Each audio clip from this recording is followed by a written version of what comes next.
at the airstrip and commercial lodge facilities in the area.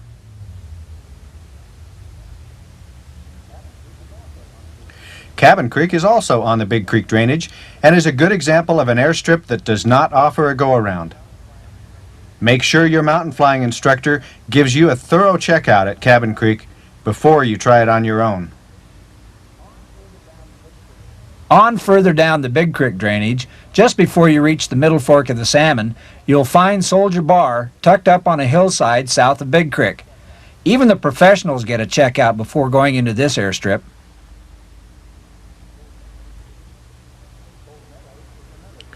Cold Meadows is another high-elevation airstrip located in the Chamberlain Basin. Note that the recommended departure is downhill or to the south, with a sharp left turn down Cottonwood Creek for the climb out. This is a popular location for hunting activities. Those elk near the landing area are a good reason why you always want to make a clearing pass before you attempt to land at any of these airstrips.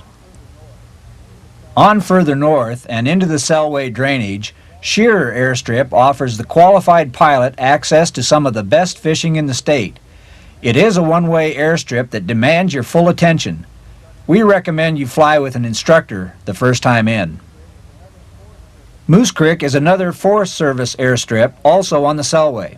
Although the approach and departure are relatively comfortable here, the winds can get swirly and the Forest Service sometimes closes the long runway when drainage becomes a problem. This approach to the short runway at Moose Creek with the steep rising terrain at the far end is typical of most backcountry airstrips. These conditions make go-arounds dangerous, if not deadly.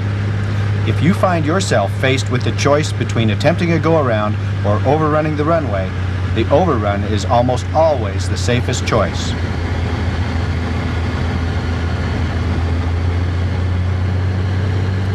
There are some campsites adjacent to the airstrip, and Moose Creek is a great jumping-off point for hiking and excellent fishing.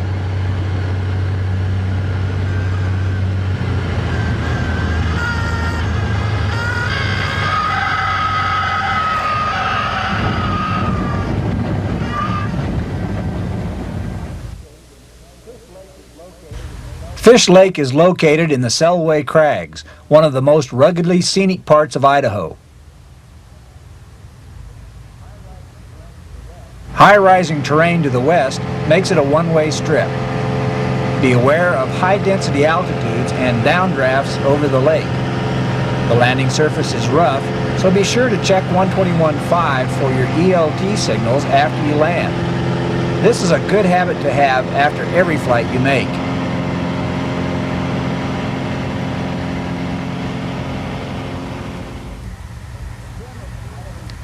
The gem of the Idaho State Airports is here at Johnson Creek, northeast of McCall, near the historic town of Yellow Pine.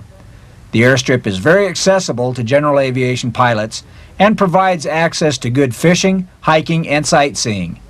The campgrounds include restroom and shower facilities. Now let's recap some of the most important aspects of mountain flying. Thorough planning and preparation is basic to every flight. Spend some time with a qualified mountain instructor to brush up your skills in slow flight, short field procedures, and overall aircraft performance and handling. Review dead reckoning and pilotage procedures and become well acquainted with major drainages and landmarks. Ask the air taxi operators to find out what the weather conditions are like where you are going. Use 122.9 for position reports and 122.75 for non-essential chit-chat. Safe flying is everyone's responsibility. Don't let the appeal of the backcountry trap you into an adventure you haven't prepared for. Training offered in courses like the Chalice Mountain Flying Seminar will help you train for this unique experience.